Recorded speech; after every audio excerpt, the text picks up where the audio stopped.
نحمد ونصلي على رسوله الكريم أما بعد فأعوذ بالله من الشيطان الرجيم بسم الله الرحمن الرحيم وتلك الأيام نداولها بين الناس صدق الله العلي العظيم সবাই পড়ি সাল্লাল্লাহু আলাইহি ওয়াসাল্লাম। ইসলামী আন্দোলন বাংলাদেশ গোপালগঞ্জ জেলা শাখা কর্তৃক আয়োজিত আজকে গণসমাবেশের সম্মানিত সভাপতি শ্রদ্ধাভাজন ওলামায়ে কেরাম, সর্বস্তরের জনগণ ভাইয়েরা আমার, ইসলামী আন্দোলন বাংলাদেশ কি ও কেন, ইসলামী আন্দোলন বাংলাদেশ কি চায়, লক্ষ্য কি, উদ্দেশ্য কি, তাদের বক্তব্য কি, এ সম্পর্কে আমরা অনেকেই জানি না। কেউ জানি না, ব্যাপারটা এরকমও না। ইসলামী আন্দোলন বাংলাদেশ বিশ্বাস করে শুধু দেশ, দল, নেতা পরিবর্তনের মাধ্যমে মানুষের শান্তি আসতে পারে না। এই যে ভূখণ্ড দেখছেন, এই ভূখণ্ড বারবার পরিবর্তন হয়েছে। এই ভূখণ্ডের একসময় শাসক ছিল মুসলমান। দীর্ঘ 750 বছর পর্যন্ত মুসলমানরা শাসন করেছে।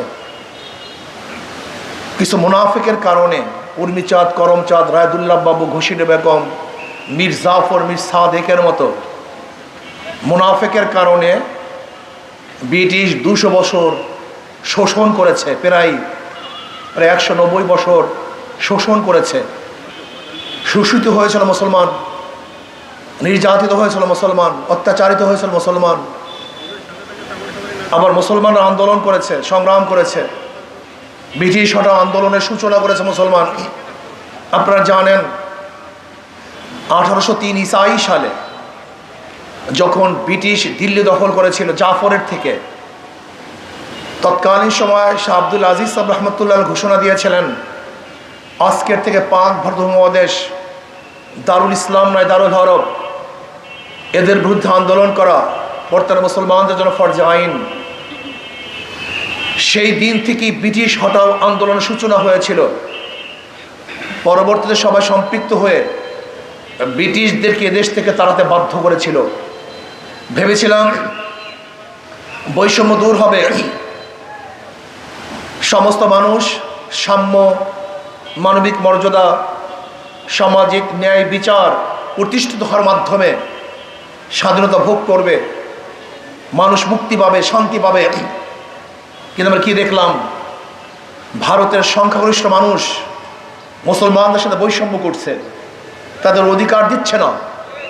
এরপরে আবার মুসলমানরাই আন্দোলন শুরু করেছিল। এই আপনাদের এলাকার সন্তান শেখ সাহেব, তিনিও কিন্তু পাকিস্তান করার পক্ষে আন্দোলন করেছিলেন। ইতিহাসকে অস্বীকার করা যাবে না। শেখ সাহেবের প্রচুর ভূমিকা ছিল। তিনি পাকিস্তান করার জন্য আন্দোলন করেছিলেন, মুসলিম লীগের পক্ষে কাজ করেছিলেন। মুসলিম লীগের নেতৃত্বে আমরা 47-এ ভারত থেকে আলাদা হয়ে পাকিস্তান নামে একটা দেশ করলাম। যেই আন্দোলনের মধ্যে আমরা অনেকেই সম্পৃক্ত ছিলাম। ভেবেছিলাম মুসলমানদের জন্য আলাদা একটা দেশ হলেই আমরা শান্তি পাবো, মুক্তি পাবো। ভারত থেকে আলাদা হয়ে পাকিস্তান নামীয় একটা দেশ, যার 2টা অংশ, পশ্চিম পাকিস্তান, পূর্ব পাকিস্তান। এই পশ্চিম এবং পূর্ব পাকিস্তানের মধ্যে ব্যবধান 1700 কিলোমিটার। এই 1700 কিলোমিটার দূরে অবস্থান সত্ত্বেও ভারত থেকে একই নামে একটা দেশ পৃথক হওয়ার কি কারণ ছিল, এটা মাথার মধ্যে রাখতে হবে। এখানেই ভুল করেছে আওয়ামী লীগ। আওয়ামী লীগের মূল ভুলটাই এখানে ছিল, যেটা আপনারা অনেকেই বুঝতে পারেন নাই। যেখানে পাকিস্তান করার ব্যাপারে শেখ সাহেবের ভূমিকা ছিল, তিনি আন্দোলন করেছেন। আপনি দেখেন তার বইয়ের মধ্যে, যেখানে তিনি নিজে লিখেছেন, আমরা মুসলমানরা ধারণা করেছি যে মুসলমানদের জন্য আলাদা ভূখণ্ড হওয়া ব্যতীত মুসলমানদের মুক্তি নেই, মুসলমানদের শান্তি নেই।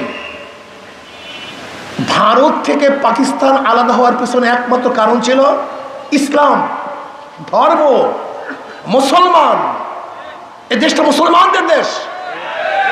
আপনারা কেন বুঝতেছেন না?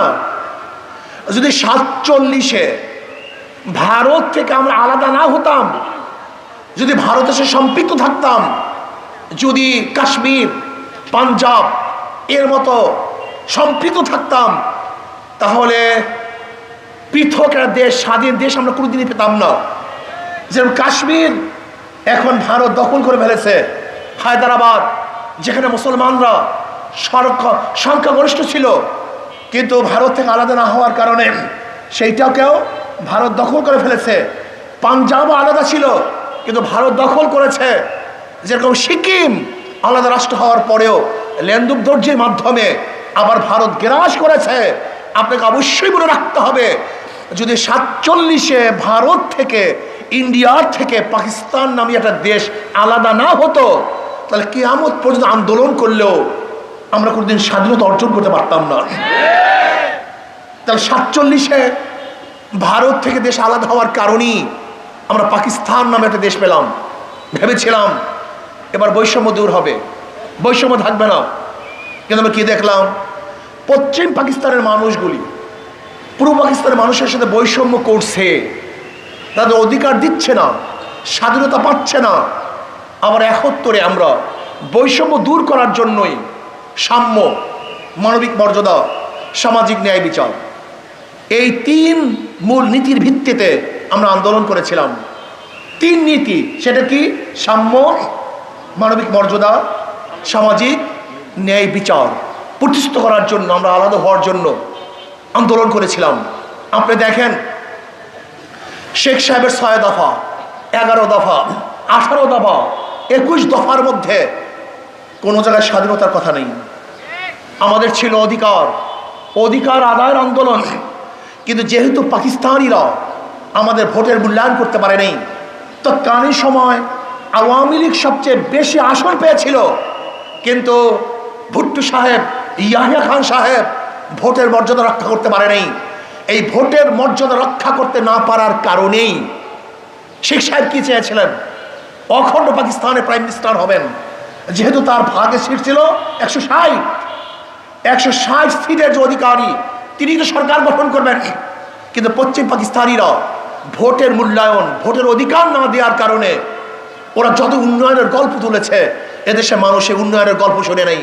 যার যা কিছু ছিল তা নিয়ে ঝাঁপিয়ে পড়ে এ দেশটাকে স্বাধীন করেছিল। আমি বারবার একটা বক্তব্য দিয়েছিলাম, আপনারা শুনুন আমার বক্তব্য। সেই 14 থেকে শুরু করে আমার বক্তব্য শোনেন। 14, 18 এবং 24-এ বক্তব্য দিয়েছিলাম। শেখ হাসিনা, আপনি যত উন্নয়নের গল্প বলেন না কেন, যত উন্নয়নের মহাসড়কে চলেন না কেন, যেহেতু আপনি ভোটের মর্যাদা দিতে পারেন নাই, যেরকম পাকিস্তানিরা ভোটের মর্যাদা দিতে না পারার কারণে এদেশের মানুষের কাছে যাহা কিছু ছিল তা নিয়ে পাকিস্তানের বিরুদ্ধে লড়াই করেছে, ঝাঁপিয়ে পড়েছিল। আপনিও যদি ভোটের মূল্যায়ন করতে না পারেন, এদেশের মানুষের কাছে যাহা কিছু আছে তা নিয়ে কিন্তু ঝাঁপিয়ে পড়বে। আপনার বক্তব্য শোনেন, কিন্তু গুরুত্ব দেয় নাই। মোল্লা তো মৌলবী, আমাদের কথা কি গুরুত্ব আছে? সে তো খোদা হয়ে সিংহাসনে আসীন হয়েছে, সে ভেবেছে আর কোনো দুনিয়ায় আমাকে নড়াবার মতো কেউ নেই। আপনি অবশ্যই বুঝতে পারেন না, আপনি যে খোদা তার চেয়ে বড় খোদা একজন আছে। নির্বাচনে অংশগ্রহণ করেছিলাম বরিশালে, মেয়র নির্বাচনে। কেন আমাকে আঘাত করতে হবে? কারণটা কি? এমন কি হয়ে গেছে আমাকে আঘাত করতে হবে? আঘাত করেছেন, রক্ত ঝরিয়েছেন। মাত্র 1 বছর আগে আল্লাহকে বলেছিলাম, আল্লাহ এই জালেমের পতন দেখতে চাই, নিজের চোখে পতন দেখতে চাই, নিজের চোখে। মাত্র 1 বছর আগে যখন আওয়ামী লীগ সর্বশ্রেষ্ঠ পাওয়ারফুল এক শক্তি, মহাশক্তি, দেয়ার চেয়ে বড় শক্তি, যখন সমস্ত ক্ষমতা তার কাছে, সমস্ত প্রশাসন তার কাছে, পুলিশ তার কাছে, মিলিটারি আর্মি সব তার কাছে, গোটা প্রশাসন তার, গোটা জনগণ তার, মাত্র 1 বছর আগে বলেছিলাম এই 2 চোখে যেন তার পতন দেখি। 1 বছর না যেতে যেতে আল্লাহ পাক দোয়া কবুল করেছেন। 1 বছরের মধ্যে চিন্তাও কেউ করতে পারেনি। ভেবেছিলাম আমি কি বলতেছি, কেন বলতেছি, বলে ফেলেছি, কিন্তু আল্লাহ পাক কবুল করেছেন। প্রিয় ভাইয়েরা আমার, ফেরাউন বহু জুলুম করেছে কিন্তু টিকতে পারে নাই। নমরুদ জুলুম করেছে, টিকতে পারে নাই। সাদ্দাত টিকতে পারে নাই। আবু জাহেল টিকতে পারে নাই। গোটা দুনিয়ার কোনো জালেম কোনোদিন টিকতে পারে নাই। আমাকে রক্ত ঝরিয়েছেন। কেন রক্ত ঝরিয়েছেন? আনন্দিত হয়েছিলেন না? মোল্লাকে রক্ত ঝরাইছি। সব রক্ত এক রক্ত নয়, সব রক্ত এক রক্ত নয়, সব দেহ এক দেহ নয়, সব মানুষ এক মানুষ নয়। তুমি কি ভেবেছ তুমি সবাই রক্ত ঝরিয়েছ আর প্রত্যেক আলেমের রক্ত ঝরাবা আর তুমি নিরাপদে বসবাস করতে পারবে না? হবে না, হয় না। আল্লাহ পাক পতন ঘটিয়েছেন। আজকে শেখ সাহেবকে অপমান করা হচ্ছে। কাদের কারণে? কিসের কারণে? এই দায় দায়িত্ব কে নিবে? আমি মনে করি তার কন্যা শেখ হাসিনাকে দায় দায়িত্ব গ্রহণ করতে হবে। তার মানুষগুলিকে ভালো মানুষে পরিণত করতে পারে নাই। আওয়ামী লীগদেরকে সভ্য মানুষ হিসেবে ওই আওয়ামী লীগ তৈরি করতে পারে নাই। ওই আওয়ামী লীগের নেতারা আওয়ামী লীগের হাজারো মানুষদেরকে গুন্ডা বানিয়েছে, জালেম বানিয়েছে, খুনি বানিয়েছে, ধর্ষক বানিয়েছে, চোর ডাকাত বানিয়েছে, লুটেরা বানিয়েছে। ওদের ভালো মানুষ তৈরি করতে পারে নাই। সব নেতাদের দোষ, অন্য কারোর দোষ না। আজকে আবরার ফাহাদকে কেন হত্যা করা হবে? সে কি করেছিল? আবরার ফাহাদকে হত্যা করা হয়েছে। 100 ধর্ষণ করার পরে কেন জাহাঙ্গীর ইউনিভার্সিটি সঞ্চয় পালন করা হবে?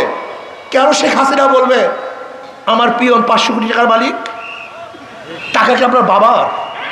হ্যাঁ, এই খেটে খাওয়া মানুষের টাকা, রিক্সাওয়ালা, এই শ্রমিক, এই কুলি, এই মজদুরদের ভ্যাট ট্যাক্সের পয়সা দিয়ে আপনার পিয়ন 500 কোটি টাকার মালিক হবে। আর এই দেশের জনগণ তাকিয়ে থেকে দেখবে। যদি অন্ধ হয় তাই দেখতে পারে, যাদের চক্ষু আছে তার কোনোদিন দেখবে না। আপনি কি করেছেন? আপনার বাবার মূর্তির জন্য শোনে সে বক্তৃতা, ওই যখন জুরাইনে মূর্তি তৈরি করবে, আমি কি বলেছিলাম বক্তৃতা মনে আছে? যে 72 বছর পরে যদি লেনিনের মূর্তি মানুষ ক্যারেন দিয়ে সাগরে নিক্ষেপ করতে পারে, আজকে হোক কালকে হোক আপনার বাবার মূর্তিও এদেশের মানুষ ক্যারেন দিয়ে ওই বুড়িগঙ্গা নিক্ষেপ করবে। আপনি শোনেন সেই বক্তৃতা? আপনি ঘর তৈরি করার জন্য কত বাজেট করেছেন? আশ্রয়ের জন্য কত বাজেট করেছেন? আর আপনার বাবার মূর্তি বানাবার জন্য 4000 কোটি টাকা বাজেট করেছেন। 4000 কোটি টাকা। এ টাকা কার? কাদের টাকা? কোথার টাকা? আপনি মুজিব বর্ষ উদযাপন করার জন্য 400 কোটি টাকা বাজেট করেছেন। এই টাকা কার টাকা? যে দেশের মানুষ খেতে পারে না, দেশের মানুষ বস্ত্র পরতে পারে না, যে দেশের মানুষ চিকিৎসার অভাবে ধুকে ধুকে মরে, যে দেশের মানুষ শিক্ষিত হতে পারছে না, যে দেশে ভালো একটা মানসম্পন্ন মেডিকেল নাই, যেখানে একটা ডিজাইন করার জন্য রাস্তা এবং পোলের ডিজাইন করার জন্য এখনো বিদেশ থেকে ইঞ্জিনিয়ার ভাড়া করতে হয়, সেই দেশে মুজিব বর্ষ পালন করার জন্য আপনার 400 কোটি টাকা বাজেট করবেন। মোরাল বানাবার জন্য, মূর্তি বানাবার জন্য 4000 কোটি টাকা বাজেট করবেন। আর বাংলাদেশের মানুষগুলি দেখে দেখে চোখে চোখে দেখবে? এটা হয় না। আমি গফলগঞ্জের ভাইদেরকে বলবো, বোনদেরকে বলবো, সতর্ক হন। ঘিলু আনেন মাথার মধ্যে, চক্ষু খোলেন, বোঝার চেষ্টা করুন। ইসলামের কারণেই দেশ, ইসলামের জন্য স্বাধীন হয়েছিলাম। অথচ আওয়ামী লীগ কি করছে? সেই ইসলামকে জবাই দেওয়ার জন্য এমন কোনো কাজ নাই যে কাজ করে নেই। এমনকি ঢাকা ইউনিভার্সিটিতে নজরুল ইসলাম, সেই ইসলাম শব্দ তুলে দিয়েছে আওয়ামী লীগ। আপনি চিন্তা করতে পারছেন? অথচ নওয়াব সলিমুল্লাহ রহমতুল্লাহ আলাইহি নিজের টাকা দিয়ে, নিজের জমি দিয়ে 600 একর জমি ওয়াকফ করেছেন ঢাকা ইউনিভার্সিটির জন্য, বুয়েটের জন্য, ঢাকা মেডিকেলের জন্য। কেন? এদেশে মুসলমানরা শিক্ষিত হবে। আপনি কি জানেন ক্যালকাটার হিন্দুরা 41 বার ব্রিটিশ সরকারের কাছে দরখাস্ত করেছে যেন ঢাকা ইউনিভার্সিটি না হয়। এমনকি গড়াইয়ের মাঠে রবি ঠাকুরের সভাপতিত্বে ঢাকা ইউনিভার্সিটি বিরোধিতা করেছে, যেটা মুসলমানদের ইউনিভার্সিটি। সেই মুসলমান ইউনিভার্সিটির গেটের থেকে রব্বি জিদি ইলমা তুলে দিয়েছে আওয়ামী লীগ। অথচ মুসলমানদের জন্য ইউনিভার্সিটি করা হয়েছে। আপনি চিন্তা করতে পারছেন? কবি নজরুল ইসলাম কলেজ, সেই কবি নজরুল ইসলাম কলেজ থেকে ইসলাম শব্দ তুলে দেওয়া হয়েছে। এটা মানুষ সহ্য করতে পারে যে ইসলামের জন্য দেশ পেয়েছেন, সেই দেশে মুসলমানরা দাঁড়িয়ে রাখতে পারে না, টুপি পড়তে পারে নাই, লম্বা জামাকে নিয়ে চলতে পারে নাই, পরীক্ষা করতে পারে নাই। এটা আমরা মেনে নেব, এটা মানতে পারি। এটা হয় না রে পাগল, এটা হয় না। ইসলাম নিয়ে কথা বলা যায় না, ইসলাম নিয়ে চলা যায় না, ইসলাম নিয়ে সব জায়গায় চলা যায় না। এই জন্য দেশে মানুষ ছাড়ে নেই, রক্ষা করে নেই। আমি গোপালগঞ্জের সবাইকে বলবো, শেখ সাহেবের অবদান আছে, তাকে বাদ দিয়ে ইতিহাস রচনা হবে না। আবার কি কারণে তাকে অপমান করা হচ্ছে সেই ব্যাপারটা আমাকে দেখতে হবে, মনে রাখতে হবে। আজকে আওয়ামী লীগের কারণে সে অপমানিত হচ্ছে, কাজী গোটা আওয়ামী লীগ কি এই অপমানের দায় দায়িত্ব গ্রহণ করতে হবে, অন্য কেউ দায় দায়িত্ব গ্রহণ করবে না। ইসলামের বাহিরে কিচ্ছু নাই, কোনো আদর্শ নাই, কোনো নীতি নাই। যে নীতি আদর্শের ভিত্তিতেই আপনি দেশ চালান না কেন, মানুষ শান্তি পাবে না। যে সাম্য, মানবিক মর্যাদা, সামাজিক ন্যায় বিচারের জন্য এই দেশ স্বাধীন হয়েছিল, আজকেও সাম্যতা নাই, মানবিক মর্যাদা নাই, সামাজিক ন্যায় বিচার নাই। ভুরি ভুরি মিথ্যা মামলা, ভুরি ভুরি মিথ্যা মামলা। আমি চাই না আওয়ামী লীগ করার কারণেই কেউ আসামি হোক, এইটা আমি চাই না। যে অন্যায় করবে, অন্যায়ের কারণে আসামি হোক, এইটা আমি চাই না। আমি চাই না জুলুম, আমি চাই না অত্যাচার, আমি চাই না অবিচার, আমি চাই সাম্য, মানবিক মর্যাদা, সামাজিক ন্যায় বিচার প্রতিষ্ঠিত হবে। এদেশে অধিকার থাকবে মুসলমানদের, হিন্দুদের, বৌদ্ধদের, খ্রিস্টানদের, অধিকার থাকবে পুরুষের, অধিকার থাকবে মহিলাদের, ঋষি, চামার, কামার, মজদুর, তাঁতি, ছেলে, যত বর্ণের, যত ধর্মের, যত পেশার লোক আছে, সমস্ত মানুষগুলি সমান অধিকার ভোগ করবে। মানবিক মর্যাদা, আশরাফুল মাখলুকাত, সৃষ্টির শ্রেষ্ঠ জীব, এই মানুষকে শ্রদ্ধা করতে হবে, সম্মান করতে হবে। আজকে কুকুরকে নিজের হাতে খাওয়িয়ে দেয়, আজকে কুকুরকে বিছানায় তুলি, আর আশরাফুল মাখলুকাত সৃষ্টির শ্রেষ্ঠ জীবকে পাশে বসাতে পারি না, লজ্জা পাই, ঘৃণা লাগে, এক দস্তাখানে বসতে পারি না। না, এইটা আমি চাই না। আমি চাই মেতর হোক, কুলি হোক, চামার হোক, সে আশরাফুল মাখলুকাত, তাকে শ্রদ্ধা করতে হবে, সম্মান দেখাতে হবে। আমি কি চাই? আমি চাই ন্যায় বিচার প্রতিষ্ঠিত হোক। আজকে সরকার বিদায় হয়ে গেছে, যারা জেলে ছিল সবাই মুক্তি। আচ্ছা, সরকারের সাথে জেলের সম্পর্কটা কি? সরকারের সাথে বিচারের সম্পর্কটা কি? হ্যাঁ, সরকার পরিবর্তন, যত আসামি সব মুক্তি। আবার সরকার পরিবর্তন, যারা আসামি না সবাই জেলখানায়। এরকম বিচারালয় আমি চাই না। বিচারালয়ের স্বাধীনতা চাই, যেখানে সরকারের সাথে বিচারালয় কোনো সম্পৃক্ত থাকবে না। যে অন্যায় করবে জজ তার বিরুদ্ধেই রায় লিখবে, আর যে ব্যক্তি ন্যায় করবে জজ তাকে ছেড়ে দিবে। যেখানে সরকার পরিবর্তন হোক অথবা নাই হোক, এর সাথে বিচারালয়ের কোনো সম্পৃক্ত আমি দেখতে চাই না। আমি চাই ন্যায় বিচার, ন্যায় বিচার। যে অন্যায় করবে সে আমার সন্তান হলেও আমার সন্তানের বিরুদ্ধে রায় হবে, আমি হলেও আমার বিরুদ্ধে রায় হবে। আর আমার শত্রু যদি নিরাপদ হয়, নিরপরাধ হয়, তাকে মুক্তি দেওয়া হবে। আমি এরকম বিচারালয় চাই। আমি জুলুম চাই না, অত্যাচার চাই না, অবিচার চাই না। আমি অর্থনীতি ভারসাম্য চাই। কেউ পিওর হবে 500 কোটি টাকার মালিক, আর হাজার অফিসাররা অর্থের অভাবে তার বাচ্চাদের মুখে খানা তুলে দিতে পারবে না। এরকম অর্থনীতি আমি চাই না। মাত্র কয়েক পরিবারের কাছে গোটা বাংলাদেশের অর্থনীতি থাকবে, এইটা আমি চাই না। আমি অর্থনীতির ভারসাম্যতা চাই। সমস্ত গরিব দুঃখী মেহনত মানুষও যেন অর্থ পায়। 28 লক্ষ কোটি টাকা বিদেশে পাচার হয়ে যাবে, এই অর্থনীতি আমি চাই না। আমি কি চাই? আমি চাই বাংলাদেশের প্রত্যেকটা গরিব সরকারি ফান্ড থেকে সাহায্য পাবে। আমি কি চাই? যারা বিদেশে যেতে চায় সরকার তাকে ফান্ডিং করবে, অর্থায়ন করবে, তারা বিদেশে গিয়ে বিনা লাভে সরকারের টাকা ফেরত দিয়ে দিবে। আমি এটা চাই।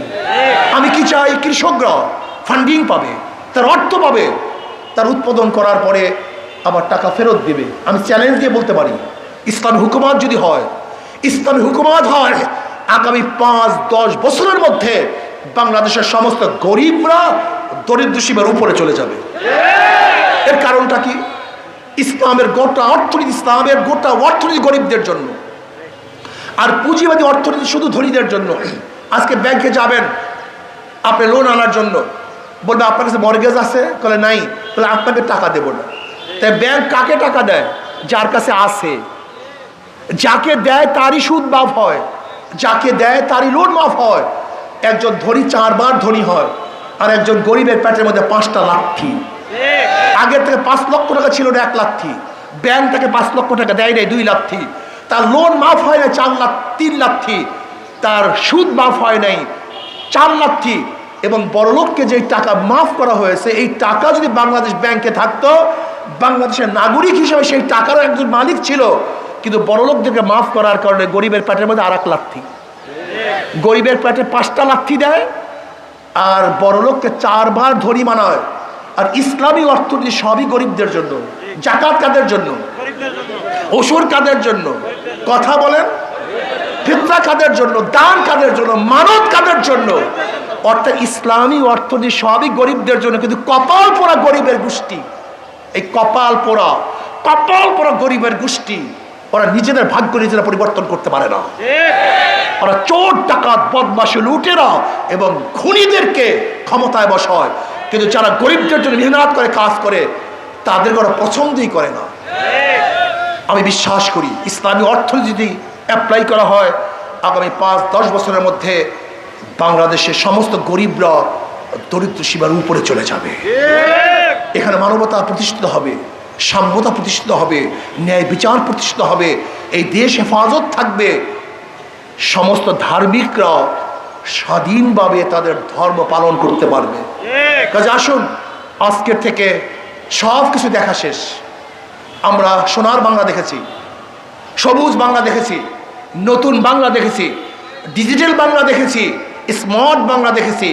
সব বাংলা দেখা শেষ। এবার আমরা ইসলামী বাংলা দেখতে চাই। কি বাংলা দেখতে চাই? ইসলামী বাংলা দেখাতে চাই। সমস্ত মার্কা দেখা শেষ। হাত পাখার বাংলাদেশ। হাত পাখা এমন এক প্রতীক, যারা নৌকায় নির্বাচন করে তারা নৌকা চালাতে পারে না, যারা ধানের শীষে নির্বাচন করে ধান কাটতে পারে না, যারা নাঙ্গলে নির্বাচন করে নাঙ্গল বইতে পারে না। কিন্তু হাত পাখা এমন এক প্রতীক, যে নির্বাচন করে সেও চালাতে পারে, যারা নির্বাচন করে তারাও ঘুরাতে পারে, মুসলমানরা ঘুরাতে পারে, হিন্দুরা ঘুরাতে পারে, পুরুষরাও চালাতে পারে, মহিলারাও চালাতে পারে। শুধু কি তাই, যারা যে প্রতীক নিয়ে নির্বাচন করে বুকের মধ্যে রাখিয়া সেই প্রতীক কেউ ঘুমায় না। কিন্তু হাত পাখা এমন এক প্রতীক, যে প্রতীক বুকে নিয়ে মানুষ ঘুমাইতে থাকে। এটা শান্তির প্রতীক। কারেন্ট ফেল করে, হাত পাখা ফেল করে না। কি কথা ঠিক না? হাত পাখা কখনো যন্ত্রণা দেয় না। যদি গরম একটু বেশি লাগে জোরে মারো, যদি একটু কম লাগে আস্তে মারো। কথা ঠিক না? এটা শান্তির প্রতীক হাত পাখা। কাজে হাত পাখা যদি বিজয় হয়, এই দেশ বিজয় হবে। হাত পাখা বিজয় হয়, এই জনগণ বিজয় হবে। হাত পাখা বিজয় হয়, মুসলমান, হিন্দু, বৌদ্ধ, খ্রিস্টান প্রত্যেকটা জনগণ বিজয় হবে ইনশাআল্লাহ।